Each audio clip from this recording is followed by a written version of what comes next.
এই প্ৰকল্পটো গুৱাহাটীৰ বৰাগাঁও য'ত নেকি আমাৰ বহুত কেইখন শিক্ষানুষ্ঠান আছে অনুষ্ঠানটোৰ ওচৰতে 116 বিঘা মাটিত এই প্ৰকল্পটো নিৰ্মাণ কৰা হৈছে ৰাজ্য চৰকাৰে 178 কোটি টকা ব্যয় কৰিছে প্ৰকল্পটোত এটা সুন্দৰ প্ৰৱেশদ্বাৰ নিৰ্মাণ কৰা হৈছে আপোনালোকক আদৰণি জনাব সোমাই তাৰ পিছত আমি ইন্টাৰপ্ৰিটেশন হল এটা পাম অসম আন্দোলনৰ বিষয়ে ৰাইজক অৱগত কৰিব মেডিটেশন হল আপোনালোকক দেখুৱাইছো চাৰিওফালে আমি নিৰ্মাণ কৰা যেটো সুন্দৰ অডিটৰিয়াম আপোনালোকক দেখুৱাইছো গ্যালাৰীৰ সৈতে মিউজিকেল ফাউন্টেন মই আপোনালোকক দেখুৱাইছো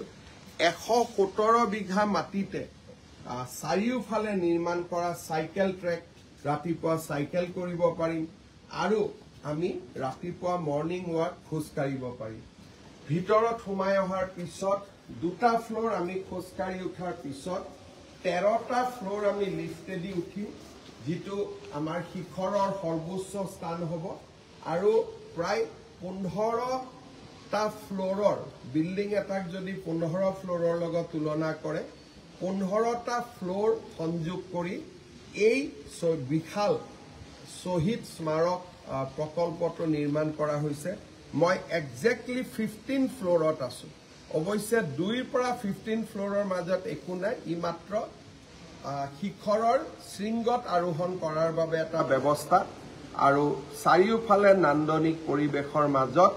অসম আন্দোলনৰ স্মৃতি শহীদসকলৰ প্ৰতি শ্ৰদ্ধাঞ্জলি অহাকালি আপোনালোক সকলোকে এই প্ৰকল্পৰ উদ্বোধনী অনুষ্ঠানলৈ নিমন্ত্ৰণ জনালো